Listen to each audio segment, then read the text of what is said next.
We weren't doing a lot of the large-scale concentrated solar when I was at the department. Give me your thoughts on where concentrated solar is and what the challenges are. Yeah. Well, I've been a strong advocate. I started in concentrating solar power literally in the mid-'70s.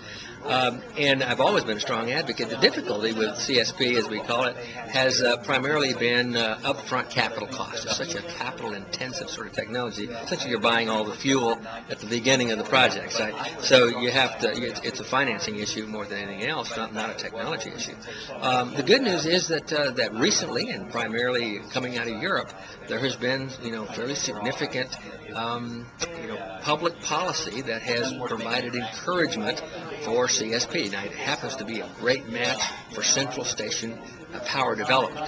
So in Spain in particular, there are some feed-in tariffs that provide tremendous opportunity for CSP to grow. And all of a sudden, we put some CSP plants in the California deserts. In the mid-'80s, I believe. Yeah. And they're still working. They're still there. They were encouraged by California. I think it was standard offer number 4 back in the day that encouraged those technologies to be essentially introduced into the marketplace. But since that time, for a variety of reasons, that technology has just sat pretty much flat and dormant. So I think we added the first CSP plant in the U.S. just last year. But with the new developments in Spain, they're now putting gigawatts in, and there are now projections for gigawatts of technology in the U.S., driven again primarily by state-driven public policy. So when the renewable electricity standards, I think, are going to come forward, I know we're looking at them in Colorado.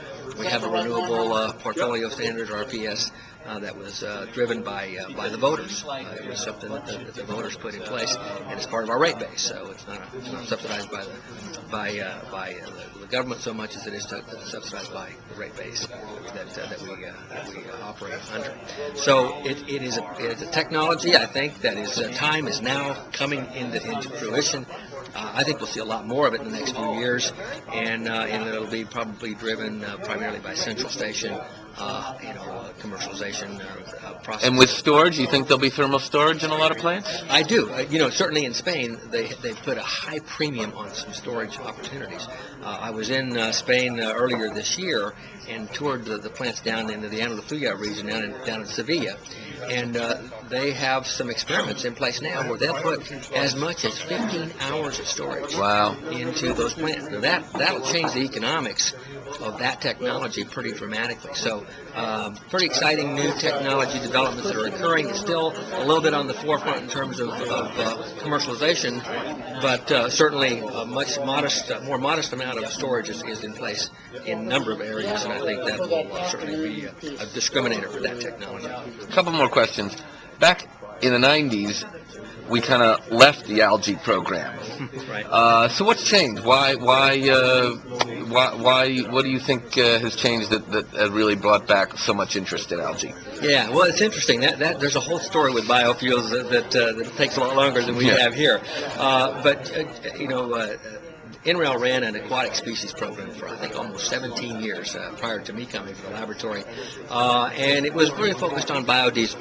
We were focused on trying to figure out, how can you get, essentially a biofuel approach, for transportation, liquid transportation fuels, which we have very few options to oil and petroleum, and so that's the interest early was that, and we found that in the mid-'90s it was there wasn't a whole lot of interest either from the public policy side or from the technology side, primarily because things had kind of stalled and there was no, I think, critical mass in terms of support, research support for it.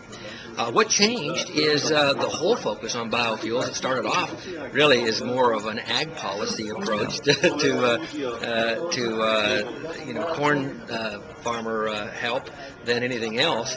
and it quickly moved into, we went to cellulosic ethanol was kind of the next step in that evolution, and now we're working on cellulosic biofuels, that not just alcohols, but other types of molecules that are more compatible perhaps with our liquid transportation system. And in the context of that, essentially the military wrote it. The military says, that's great, but alcohols don't do anything for us in terms of our needs. We have JP, 5 through 8 sorts of needs in the military and for aviation fuels, and those are the typical approaches that the Department of Energy had were not sufficiently of interest to them. So some funding came out of DARPA, some funding came out of some of the big oil companies. We got a big grant from Chevron early. And then after that, I think Exxon and a few others have now really put their oar in the water and said, okay, we want to see some algae technology development. There's some great promise there. We talk a lot about the fact that the fact that you can use a bio process to get a transportation fuel that has a lot more quality to it than alcohols. And there's some really compelling, interesting technical, I would call them lab experiments that give you some real encouragement. There's still a lot to be resolved in terms of how do you actually do that at scale, as I was talking about before. And so it's more, I think, in the research effort right now, but it's one of these what I would call a game changer if you can really make it work. When I say make it work, not technically, because I think we've proven that, to make it work commercially, financially, so that it actually is something that you can do at scale, and you can do with the kind of reliability and the kind of outcomes that you're really looking for in a transportation tool. So it's an exciting new, what I would call still research program, and some early commercialization efforts. A lot of good ideas out there. And I expect that we'll see a lot more about how that's working out in the next few years. Okay, last question. Solar photovoltaics, man, just so much exciting stuff has come out in the last few years. Just some of your thoughts on where you see PV going.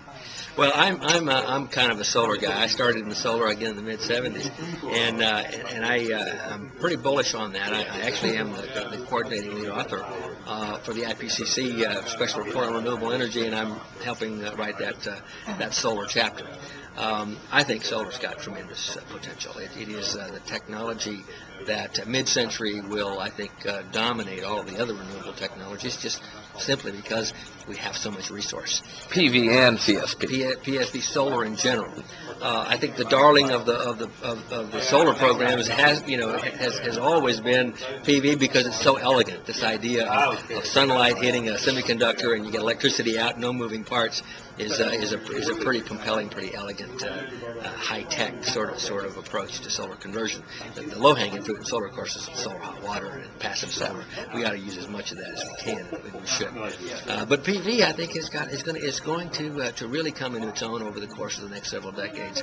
Of all of the technologies that venture capital are interested in, solar happens to be the one that they put the most money in. I think it's got the greatest amount of long-term promise. I'm very bullish. There's some tremendous new things in the laboratory with the nano-structured materials. We have these things we call quantum dots, where you get multiple exciton generation, and it just really changes the basic physics of how you do solar to electrical conversion. And so it's very, very exciting. Back in the 70s, the things that were in the laboratory then are now the commercial product of today. What I see in the laboratory today is absolutely phenomenal. More exciting things going on in this arena with inkjet printing and precursors to all various kinds of organic materials, where eventually we'll be able to essentially build materials that have an electricity generation component to them on a variety of things, not just building. So it's really exciting because I think the technology is moving so quickly, and at the same time I think it promises to be a fairly major contributor to the national challenges and the global challenges that we have on energy generation. All right. Well, thank you very much, All right, Arvizu. yeah, thank you. Thanks, Joe.